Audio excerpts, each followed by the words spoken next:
નમસ્કાર નમસ્કાર નમસ્કાર મારા વાલા વિદ્યાર્થી ભાઈ બહેનો હું કનુભાઈ ગુરુજી મહર્ષિ ક્લાસીસ YouTube ચેનલ ની અંદર આપનું હાર્દિક સ્વાગત કરું છું। આજે આપણે શરૂ કરવા જઈ રહ્યા છીએ પ્રકરણ 13 આંકડાશાસ્ત્ર।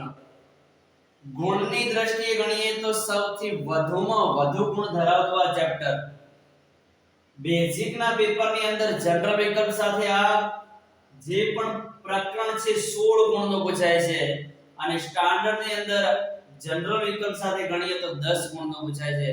એટલે આપણા માટે આ ચેપ્ટર ખૂબ જ અગત્યનું છે।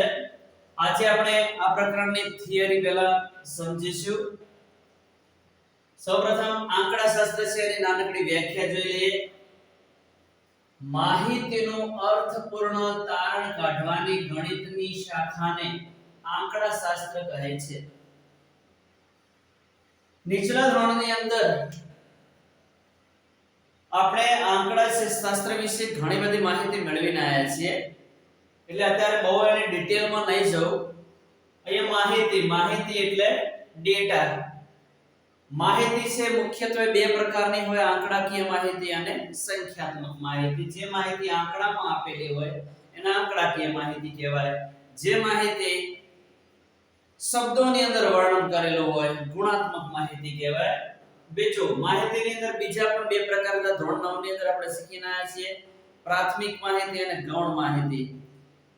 જે માહિતી તપાસકર્તાએ જાતે મહેનત કરીને મેળવી હોય તે માહિતીને પ્રાથમિક માહિતી કહેવાય છે અને ગૌણ માહિતી એટલે બીજા કોઈ વ્યક્તિ દ્વારા માહિતી મેળવવામાં આવે એનો તમે અભ્યાસ કર્યો હોય, એનો તમે ઉપયોગ કર્યો હોય, અથવા તો ટીવી ના માધ્યમ દ્વારા, સમાચારના માધ્યમ દ્વારા, છાપાઓના માધ્યમ દ્વારા તમે માહિતી એમાંથી મેળવેલો ઉપયોગ કર્યો તેને ગૌણ માહિતી કહેવામાં આવે છે। તો આપણે એના વિશે જે છે ધોરણ 9 ની અંદર ભણી ચૂક્યા છીએ।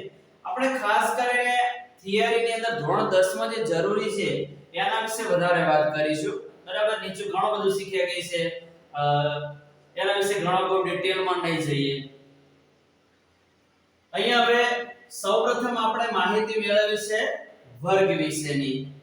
ખાસ આપણે જેટલા પણ દાખલા ગણવાના છે વર્ગ આધારિત જ ગણવાના છે, એટલે તમને પહેલી એ ખબર હોવી જોઈએ કે વર્ગ એટલે શું, બરાબર। એની જો અહીંયા વ્યાખ્યા, મોટી સંખ્યાની માહિતી રજૂ કરવા માટે વાચક સરળતાથી સમજી શકે તે માટે જૂથોમાં ગોઠવવામાં આવે છે।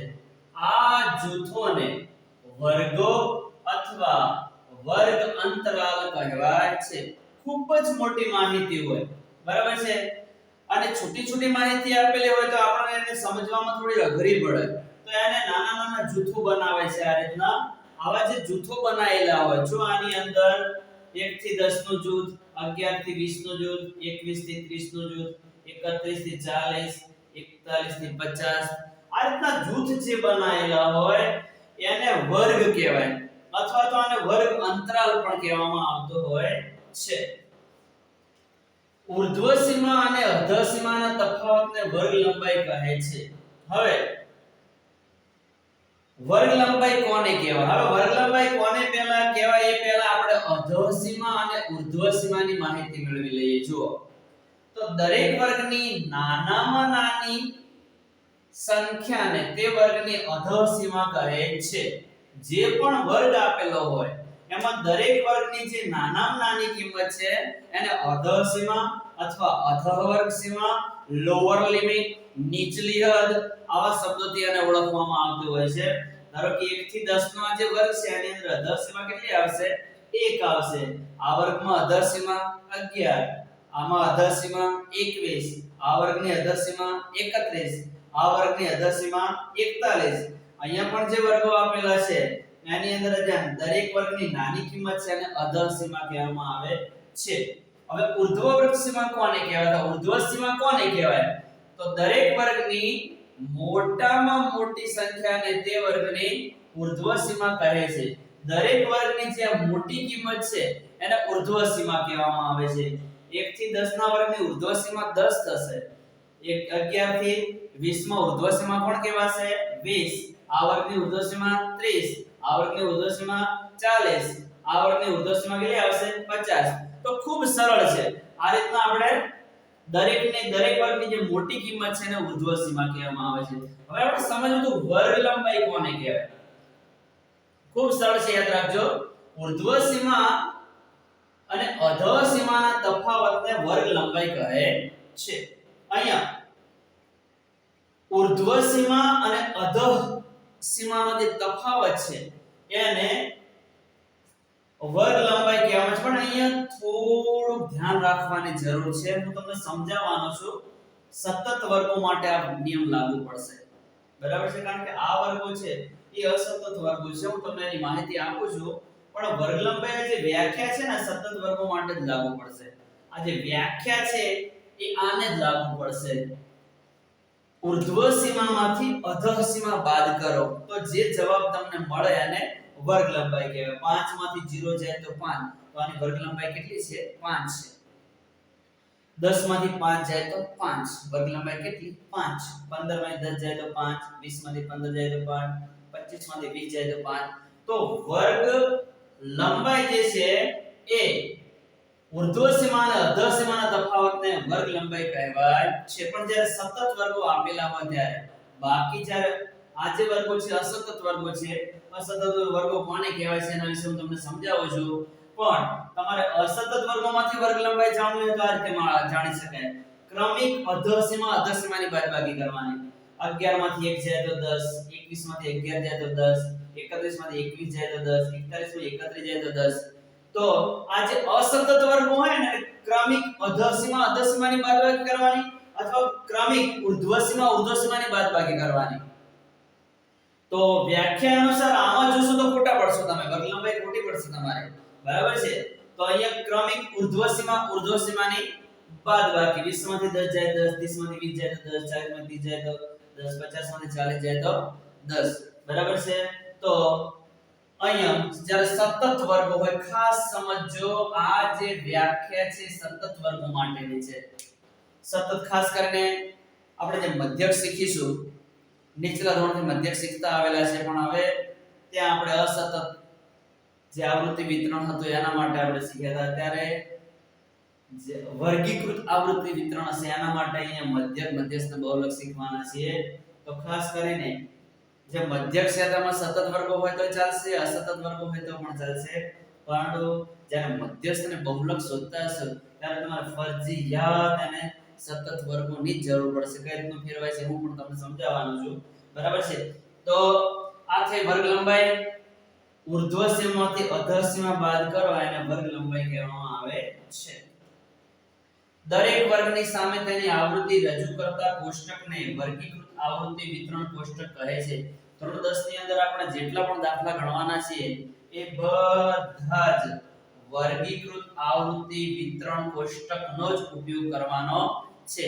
એની અંદર દરેક જે વર્ગ હશે એ વર્ગની સામે કોઈક ને કોઈક આવૃત્તિ આપેલી, ધારો કે આની સામે 4 આપેલા, આની સામે 3 આપેલા, આની સામે 5, આ રીતના તમને આવૃત્તિ આપેલી હશે અને આવૃત્તિ વિતરણ બનાવેલો છે, આવૃત્તિ વિતરણ કોષ્ટક બનાવેલો છે, એની વાત છે. વર્ગીકૃત આવૃત્તિ વિતરણ કોષ્ટકના વર્ગો બે પ્રકારના હોય છે. હવે અહીંયા તમને વર્ગો ધોરણ 10 ની અંદર બે પ્રકારના આપેલા હશે. એ કયા છે? ધોરણ 9 ની અંદર એ શીખીને આવ્યા છીએ. ત્યાં આપણે પરસ્પર અનાચ્છાદિત વર્ગો કહેતા અને એને અહીંયા આપણે અસતત વર્ગો કહીશું. પરસ્પર અનાચ્છાદિત વર્ગો કહો કે અસતત વર્ગો કહો, એ બંને એક જ કહેવાય. ધોરણ 9 ની અંદર આપણે શીખીને આવેલા છીએ, બરાબર? હવે અસતત વર્ગો, જ્યારે વર્ગો એ પ્રકારના હોય કે કોઈ પણ વર્ગની અધઃ સીમા તેનાથી આગળના વર્ગની ઉર્ધ્વ સીમાથી ભિન્ન હોય. આ શબ્દ ખૂબ અગત્યનો છે, ધ્યાન આપજો.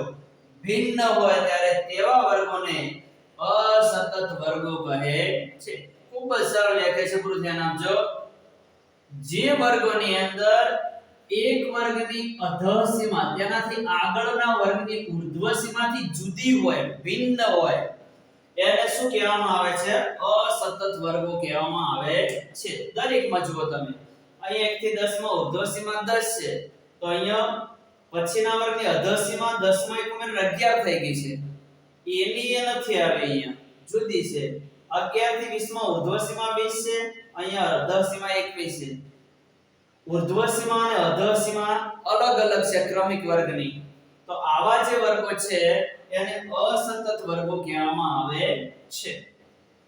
સતત વર્ગો જ્યારે વર્ગો એ પ્રકારના હોય કે કોઈ પણ વર્ગની અધર સીમા અને તેનાથી આગળના વર્ગની ઉર્ધ્વ સીમાને સમાન હોય ત્યારે તેવા વર્ગોને સતત વર્ગો કહે છે. ક્રમિક જે વર્ગો છે એની ઉર્ધ્વ સીમા અધર સીમા સમાન હોય તો એને સતત વર્ગો કહેવામાં આવે છે. આ વર્ગની ઉર્ધ્વ સીમા 5 છે તો એના પછીના વર્ગની અધર સીમા પણ 5 છે. આ વર્ગની ઉર્ધ્વ સીમા 10 છે તો એના પછીના વર્ગની અધર સીમા 10 છે. અહીંયા 15 છે તો અહીંયા પણ 15 થી શરૂઆત થઈ, અહીંયા 20 થી અંત આવ્યા તો અહીંયા 20 થી શરૂઆત થઈ. તો આ રીતે એક વર્ગની ઉર્ધ્વ સીમા એ પછીના તરતના વર્ગની અધર સીમા બનતી હોય ત્યારે એવા જે વર્ગો છે ને સતત વર્ગો કહેવામાં આવે છે. મેં તમને કહ્યું છે કે જ્યારે આપણે મધ્યક શોધતા હશો ત્યારે સતત વર્ગો હોય કે અસતત વર્ગો હોય એમાં કોઈ ફરક નહીં પડે, મધ્યકના જવાબમાં કોઈ ફરક ના પડે. પરંતુ મધ્યસ્થ અને બહુલકના જ્યારે દાખલા ગણતા હશો ત્યારે આપણે ફરજિયાત જો આવા અસતત વર્ગો હોય તો એને સતત વર્ગમાં ફેરવવા જ પડે. અને એની એક સરસ મજાની રીત છે શોર્ટ અત્યારથી જો દાખલાની અંદર હું તમને સ્વાધ્યાયમાં શીખવાડીશ પણ અત્યારે શીખવાડતો ખૂબ સરળ છે. એની અંદર કશું જ કરવાનું હોતું નથી. જ્યારે આવા અસતત વર્ગો આપેલા હોય અને એને તમારે સતત વર્ગમાં ફેરવવા હોય તો એક નાનકડો ફેરફાર હોય છે જે અધર સીમા છે એમાંથી 0.5 બાદ કરવાના છે. જુઓ આ એક છે એમાંથી 0.5 બાદ કરો એટલે અહીંયા કેટલા આવશે 0.5. એકમાંથી 0.5 બાદ કરાય એટલે 0.5. ચલો ઉર્ધ્વ સીમામાં 0.5 ઉમેરો એટલે શું થશે 10.5. હવે જે 10.5 છે એ અહીંયા લખી દો કારણ કે અહીંયા 11 માંથી 0.5 બાદ કરશો એટલે 10.5 જ આવશે. ફરી પાછા ઉર્ધ્વ સીમામાં 0.5 ઉમેરો એટલે 20.5. અહીંયા પાછો એનો એ જ આવશે 20.5 આયા તો અહીંયા પણ 20.5 જ આવશે. બરાબર છે. 21 માંથી 0.5 બાદ થાય તો તમને 20.5 જ મળે. 30 માં 0.5 ઉમેરો તો 30.5 આવશે. અહીંયા 31 માંથી 0.5 બાદ કરો એટલે 30.5 આવશે. 40 માં 0.5 ઉમેરો એટલે 40.5 આવશે. 41 માંથી 0.5 બાદ કરો એટલે અહીંયા તમને 40.5 મળશે. 50 માં 0.5 ઉમેરો એટલે 50.5 થઈ જશે. બરાબર. ખૂબ જ સરળ છે. અસતત વર્ગો જ્યારે આપેલા અને સતત વર્ગમાં ફેરવવા હોય તો ખૂબ જ સરળ છે. અધર સીમામાંથી 0.5 બાદ કરી દેવાના, ઉર્ધ્વ સીમામાં 0.5 ઉમેરી દેવાના છે. બરાબર છે. હવે જો પહેલામાં એક જ ખાલી યાદ રાખવાનું છે. પહેલા જ વર્ગની જે અધર સીમા છે એમાં 0.5 બાદ કરો એટલે 0.5 આવી જાય છે. પછી તો કશું જ કરવાનું નથી, એકદમ ઈઝી છે. તમારા દરેકમાં 10 માં 0.5 ઉમેરો, એ 0.5 ઉમેર્યા પછી એનું અહીંયા લખી દેવાનું છે. 20 માં 0.5 ઉમેરો એટલે 20.5 એનું અહીંયા લખી દેવાનું છે. એટલે જે અસતત વર્ગો હતા એ તરત જ સતત વર્ગો બની જશે. બરાબર છે. તો તમે સરળતાથી આ રીતના જ્યારે મધ્યસ્થ અને બહુલકના દાખલા ગણવાના હોય ત્યારે અસતત વર્ગો હોય તો પહેલા એને આવા સતત વર્ગમાં ફેરવી દેવાના રહેશે. હવે વાત કરવી છે મધ્ય કિંમતની. મધ્ય કિંમત કોને કહેવાય? ખૂબ સરળ છે. મધ્ય કિંમતની અંદર જે પણ વર્ગ છે એની અધર સીમા અને ઉર્ધ્વ સીમા એ બંનેનો સરવાળો કરવાનો અને એને બે વડે ભાગી દેવાના એટલે તમને મધ્ય કિંમત છે એ મળી જશે. બરાબર. કોઈ પણ વર્ગની મધ્ય કિંમત તમે શોધી શકો. આપણે હાલ આ પહેલા વર્ગની મધ્ય કિંમત શોધીએ. જો અધર સીમા કેટલી છે 0, ઉર્ધ્વ સીમા કેટલી છે 5, એને બે વડે ભાગી દો. ચલો 0 + 5 એટલે 5 અને 5 ને 2 વડે ભાગો એટલે કેટલા આવશે 2.5. બરાબર છે. તો આ રીતે તમે સરળતાથી દરેક વર્ગની મધ્ય કિંમત શોધી શકો. ચલો અધર સીમા 5, ઉર્ધ્વ સીમા 10, 10 ને 5 15, 15 ને 2 વડે ભાગો કેટલા આવશે 7.5. તો બીજા વર્ગની મધ્ય કિંમત કેટલી આવશે 7.5 આવશે. હવે બીજું, જો વર્ગ લંબાઈઓ સરખી હોય ને બધા જ વર્ગની આપણે મધ્ય કિંમતો શોધવાની થાય એક સરળ રીત છે. એ આપણે દાખલા ગણતી વખતે ખાસ તમને તે શીખવાડીશ પણ અત્યારે અહીં કહી દઉં. કે જો વર્ગ લંબાઈ સરખી હોય, જો આની વર્ગ લંબાઈ દરેક સરખી 5 માં 0 જાય 5, 10 માંથી 5 જાય 5, 15 માં 10 જાય તો 5, 20 માંથી 15 જાય તો 5, બરાબર છે. વર્ગ લંબાઈઓ બધાની સરખા હોય, સરખી હોય ત્યારે પહેલા વર્ગની ખાલી મધ્ય કિંમત શોધી દેવાની, પછી વર્ગ લંબાઈ જેટલું ઉમેરતું જવાનું, એટલે દરેક વર્ગની મધ્ય કિંમત મળી જાય. જો અહીંયા પહેલા વર્ગની મધ્ય કિંમત આપણે 2.5 મળી છે ને, હવે વર્ગ લંબાઈ આપણને ખબર છે કેટલી છે, 5 5 છે, તો આ મધ્ય કિંમતમાં 5 5 ઉમેરતા હોય. ચલો પહેલા વર્ગની મધ્ય કિંમત 2.5, 2.5 જે છે અંદર 5 ઉમેરો એટલે 2 + 7.5, બીજાની મધ્ય કિંમત 7 આવશે, ત્રીજાની મધ્ય કિંમત ચલો 7 માં 7.5 માં 5 ઉમેરો એટલે 7 ને 5 12.5, 12 ને 5 17.5, 17 ને 5 22.5, એટલે પહેલા વર્ગની મધ્ય કિંમત શોધ્યા પછી વર્ગ લંબાઈ જેટલું દરેક વખતે ઉમેરતું જવાનું, એટલે સરળતાથી તમે મધ્ય કિંમતો છે શોધી શકશો.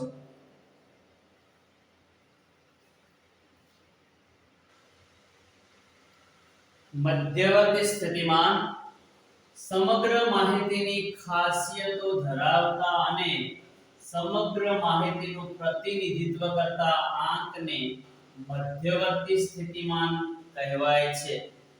આપણે નીચલા ધોરણની અંદર આના વિશેની માહિતી મેળવીને આવેલા છે અને આના આધારે દાખલા પણ ગણ્યા છે. આની અંદર માપ એટલે માપ થશે, મધ્યવર્તી સ્થિતિનું જે માપ છે એને મધ્યવર્તી સ્થિતિમાન કહેવાય છે. મધ્યવર્તી સ્થિતિમાન ત્રણ પ્રકારના છે, મધ્યક, મધ્યસ્થ અને બહુલક. જો દરેક વિશેની માહિતી આપણને ખબર છે પણ ત્યાં આપણે અવર્ગીકૃત માહિતી માટે મધ્યક, મધ્યસ્થ અને બહુલક શોધતા હતા. અહીંયા ધોરણ 10 ની અંદર આપણે વર્ગીકૃત માહિતી માટે મધ્યક, મધ્યસ્થ અને બહુલક શોધતા શીખવાનું છે. નીચલા ધોરણની અંદર તમે જે સરેરાશ શોધતા હતા, સરાસરી શોધતા હતા એ જ ને, અને એ શું કહેવાશે, મધ્યક કહેવાશે. મધ્યસ્થ પણ શોધતા શીખેલા છે, ધોરણ 7 ની અંદર આવતું. બહુલક છે પણ ધોરણ 7 ની અંદર શીખીને આવેલા છે, પણ એ બધું અવર્ગીકૃત માહિતી માટેની માહિતી હતી. અત્યારે આપણે વર્ગીકૃત માહિતી માટે શીખવાના છે. આમાં મધ્યકની ફરી વ્યાખ્યા જોઈએ. બધા જ અવલોકનોની કિંમતના સરવાળાને અવલોકનોની કુલ સંખ્યા વડે ભાગતા જે કિંમત મળે તેને આપેલ અવલોકનનો મધ્યક કહે છે. જે સરાસરીનું સૂત્ર હતું એ જ સરાસરી બરાબર આપેલી સંખ્યાનો સરવાળો ભાગ્યા કુલ સંખ્યાઓ, એનું એ જ છે. જે સરાસરી એ છે અને શું કહેવામાં આવે છે, મધ્યક. અવલોકનો જે છે બધાની કિંમતનો શું કરવાનો, સરવાળો, અને એ અવલોકનોની સંખ્યા વડે શું કરી દેવાના, એને ભાગી દેવાના, એટલે તમને શું મળી જાય, મધ્યક મળી જાય. જો હવે અવર્ગીકૃત માહિતી માટે આપણે આ સૂત્રનો ઉપયોગ કરી દાખલા ગણતા આવ્યા છીએ. મધ્યકના સૂત્રોમાં અવર્ગીકૃત માહિતી માટે ક્યાંક જરૂર પડે તો આ સૂત્રનો આપણે ઉપયોગ કરીશું, બરાબર છે. કે હેતુલક્ષીની અંદર કે ક્યાંક જરૂર પડે તો આ સૂત્ર છે આપણને કામ આવશે. એટલે આને જો તમે ભૂલી ગયા હો તો ફરી આને યાદ કરી દેવાનું. મધ્યક x બાર બરાબર સિગ્મા xi ભાગ્યા n, જ્યાં xi એટલે અવલોકનો, અહીંયા જે xi છે એ શું છે, અવલોકનો છે. ધારો કે સચિન 5 મેચ રમ્યો છે, એની અંદર એકમાં 95 રન કર્યા છે, એકમાં 96 રન કર્યા છે, એકમાં 55 રન કર્યા છે, પછી ચોથી મેચ ની અંદર ધારો કે 47 રન કર્યા છે અને એકની અંદર સદી ફટકારી છે. તો અહીંયા જે 95 96 55 47 100 જે છે એ આને ટોટલ શું છે, 5 મેચો રમી એની અંદર એ રનની સંખ્યા છે, અને અવલોકનો કહેવાય. શું કહેવાય, અવલોકનો. તો અંશની અંદર સિગ્મા, સિગ્માનું આમ ચિહ્ન ખરેખર આવું છે, એ આ રીતનું, અને આને વંચાઈશું સિગ્મા. સિગ્માનો મતલબ થાય સરવાળો, બરાબર છે. પણ સરળતા ખાતર તમે આ રીતનું ચિહ્ન કરો તો ચાલે. xi એટલે આવા અવલોકનો, અને i એટલે અવલોકનનો ક્રમ છે, પહેલું, બીજું, ત્રીજું, ચોથું, પાંચમું, બરાબર છે. એ અવલોકનનો શું બતાવે છે, ક્રમ બતાવે છે. અહીંયા n એટલે અવલોકનોની કુલ સંખ્યા, આમાં 1 2 3 4 ને 5 અવલોકનો છે, એટલે આની અંદર n બરાબર કેટલા આવે, 5 આવે, બરાબર છે. આ બધું તમને ખબર છે, આ બધું શીખીને આવેલા છે આપણે. નંબર મધ્યક x બાર બરાબર a વત્તા સિગ્મા di ભાગ્યા n, જ્યાં a ધારેલો મધ્યક, di બરાબર xi a, આની અંદર જ્યારે ખૂબ જ મોટી માહિતી હોય એને સરળ સ્વરૂપમાં ફેરવવા માટે આ સૂત્રનો ઉપયોગ થાય છે અવર્ગીકૃત માહિતીની અંદર. તો જે પણ અવલોકન આપેલું હોય એમાંથી ધારેલો મધ્યક બાદ કરવાનો હોય છે. અહીંયા પણ i બરાબર એ અવલોકનની કિંમત જ છે, અવલોકનનો ક્રમ છે. n બરાબર અવલોકનની કુલ સંખ્યા. જો આ સૂત્રનો આપણે ક્યાંય ઉપયોગ કરવાનો નથી, નીચલા ધોરણમાં પણ ક્યાંય કર્યો જ નથી, બરાબર છે. એટલે ખાલી લખવા ખાતર લખી દીધું છે. આને નહીં તૈયાર કરો તો પણ ચાલશે, બરાબર. ખાસ આને તૈયાર કરી દેજો સિગ્મા xi ભાગ્યા n. હવે આ સૂત્રો ફરજિયાત તૈયાર કરવાના છે. ધોરણ 10 ની અંદર આપણે જે મધ્યકના દાખલા છે એ આ ત્રણ સૂત્રનો ઉપયોગ કરીને ગણવાના છે. આ સૂત્રો ફરજિયાત તૈયાર કરવા જ પડશે. જો આ સૂત્રો તૈયાર નહીં કરો તો દાખલા નહીં આવડે, બરાબર છે. એટલે ફરજિયાત આ સૂત્રો તૈયાર કરવા જ પડશે. પર્ટિક્યુલર જ્યારે તમને પેપરની અંદર જે તે રીત કરવાની કહી હશે તો તમારે એ રીતે જ દાખલો ગણવો પડશે. જો તમને સીધી રીતે દાખલો ગણવાનો કીધો હોય તો આ સૂત્રનો ઉપયોગ કરવો પડશે પહેલા. ધારેલા મધ્યકની રીતે શોધવાનું કહ્યું હોય તો બીજા સૂત્રનો ઉપયોગ કરવો પડશે. અને પદ વિચલનની રીત કીધી હોય તો તમે પદ વિચલનની રીતનું આ જે સૂત્ર છે એનો ઉપયોગ કરવો પડે. ત્રણે ત્રણ સૂત્રો આપણા માટે ફરજિયાત જ છે. એટલે ત્રણે ત્રણ સૂત્રો ખાસ ભલે લખવા પડે. એક સૂત્રને 10-10 વાર લખો, 50-50 વાર લખો, પણ તૈયાર કરી દેવાના. તો જ તમે આ ચેપ્ટરના દાખલા ગણી શકશો. ગુણ દેખાય છે તમને, કેટલા 16 ગુણ છે, બરાબર છે. આપણા માટે એક ગુણ પણ આમાં કપાય એ પાલવે નહીં, બરાબર છે. અને સૂત્રો ઘણા અઘરા નથી, બરાબર છે. આ સૂત્રોને ખાસ તૈયાર કરજો. વારંવાર લખીને તૈયાર કરવાનો પ્રયત્ન કરવાનો. જો સીધી રીત અને પ્રત્યક્ષ રીત પણ કહેવામાં આવે છે. મધ્યક x બાર, મધ્યકને સંકેતમાં x બાર કહેવામાં આવે છે. સિગ્મા fi xi ભાગ્યા n. ત્યારે કિંમતો નાની નાની આપેલી હોય ત્યારે આપણને આ રીત ખૂબ જ ઉપયોગી થાય છે. તો એની અંદર fi એટલે i માં વર્ગની આવૃત્તિ, જેથી આવૃત્તિ આપેલી છે એટલે કોષ્ટકમાં આપણે દાખલા લઈશું ત્યારે તમને વધારે ખબર પડશે. ખૂબ સરળ છે. આમ xi એટલે i માં વર્ગની મધ્ય કિંમત તમને આવડીઓની અંદર જ મેં તમને મધ્ય કિંમત કઈ રીતે શોધાય છે શીખવી દીધું છે. n બરાબર સિગ્મા fi એટલે કે કુલ આવૃત્તિ. હવે n ની જગ્યાએ સિગ્મા fi લખવું હોય તો પણ લખી શકો, પણ n સૂત્ર યાદ રાખવામાં સરળ રહેશે, બરાબર. એટલે n પણ લખી શકાય. ધારેલા મધ્યકની રીત માહિતી થોડીક મોટી હોય તો એવા સમયે આ સૂત્ર તમને ઉપયોગી થશે. જ્યારે તમને પર્ટિક્યુલર કોઈ રીત ના કઈ હોય ને તો ત્રણ રીતમાં તમને જે રીત ગમે એ રીતે ગણી શકાય. મોટા ભાગે તમે પદ વિચલનની રીત શીખશો ને એટલે તમે આ સૂત્રનો જ ઉપયોગ કરશો. જ્યારે કોઈ રીત નહીં કહી દે હોય, બહુ મોટી કિંમતો આપેલી છે, તમે આ સૂત્રનો જ ઉપયોગ કરશો. નાની કિંમતો આપેલી છે તો બરાબર. આમાં જુઓ મધ્યક, ધારેલા મધ્યકની રીત મધ્યક x બાર બરાબર a સિગ્મા fi di ભાગ્યા n. હવે જે પણ આપણને મધ્ય કિંમતો આપેલી હશે એની અંદરથી એક મધ્ય કિંમત આપણે તેને ધારેલા મધ્યક તરીકે લઈ લઈશું, જેને આપણે a કહીશું. અને આની અંદર જે di છે શું છે xi a, બરાબર છે. જે તે મધ્ય કિંમતમાંથી ધારેલો મધ્યક બાદ કરવાનો હોય છે. એ જ્યારે હું સ્વાધ્યાયમાં દાખલા લઈશ ત્યારે તમને વધારે ખબર પડશે. અત્યારે એમના અમુક વસ્તુના પણ સમજાય. fi બરાબર i માં વર્ગની આવૃત્તિ, n બરાબર સિગ્મા fi એટલે કે કુલ આવૃત્તિ. સૌથી બેસ્ટમાં બેસ્ટ આ રીત જ્યારે શીખીએ ત્યારે બીજી કોઈ રીત કરવાની ઈચ્છા જ ના થાય. બહુ જ મજાની આ રીત છે. જ્યારે સ્વાધ્યાયની અંદર દાખલો લઈશ આ રીતના આધારે તો તમને એવું થશે કે દાખલા તો આ રીતે જ ગણાય મધ્યકના. બહુ જ મજા આવશે આ રીતે દાખલા ગણવાની. ખાસ સૂત્ર તૈયાર કરી દેજો તો જ મજા આવશે. સૂત્ર ના આવડે તો ના મજા આવે. પદ વિચલનની રીત મધ્યક x બાર બરાબર a સિગ્મા fi ભાગ્યા n ગુણ્યા h. તો આની અંદર જ્યારે તમારી વર્ગ લંબાઈઓ સમાન હોય ત્યારે તમે આ સૂત્રનો ઉપયોગ કરો તો સરળતાથી તમે મધ્યક શોધી શકો. વર્ગ લંબાઈ બધી સમાન હોય એના માટે h છે. fi એટલે i માં વર્ગની આવૃત્તિ, n એટલે સિગ્મા fi બરાબર કુલ આવૃત્તિ. અહીંયા ui ખાસ જુઓ xi a છેદમાં h. તો આપણને એવું લાગે કે આ ક્યાં આવડી મોટી ગણતરી થઈ શકે, પણ આના માટે સરળ રીત છે, ખૂબ જ સરળતાથી તમે કિંમતો મૂકી શકશો. મધ્યકમાંથી ધારેલો મધ્યક કિંમતમાં ધારેલો મધ્યક બાદ કરીને સમાન વર્ગ લંબાઈ વડે ભાગી દેવાના છે. એના માટે યુએ મળે. પણ હવે લાંબી રીત ગણતરી આપણે લાંબી લચક કરવાની જ નથી, એમાં સીધી કિંમતો જ મૂકવાની આવે છે. બરાબર છે? તો સરળતાથી આ દાખલા આ રીતે પણ આપણે ગણી શકીશું. ખાસ આ સૂત્રો તૈયાર કરી દેજો. સૂત્રો તૈયાર કર્યા વગર આપણને દાખલા આવડશે નહીં. બરાબર છે? તો આજના વિડિયોની અંદર તમને ખાસ 1 2 3 અને 4 ચાર સૂત્રો તૈયાર કરવાનું કહું છું. ખાસ તૈયાર કરી દેજો. જ્યારે દાખલા ગણાવો ત્યારે તમને બધા જ દાખલાની ખબર પડે એના માટે સૂત્રો તમારે તૈયાર હોવા જોઈએ. હવે જે મધ્યક અને મધ્યસ્થ જે છે એની માહિતી, એના સૂત્રો આપણે આના પછીના વિડિયોની અંદર શીખીશું. ખૂબ ખૂબ ધન્યવાદ. Thank you very much. જય માં સરસ્વતી. વિદ્યાર્થી મિત્રો, મારી ચેનલને હજુ સબસ્ક્રાઇબ ના કરી હોય તો સબસ્ક્રાઇબ કરી દેજો. જય માં સરસ્વતી.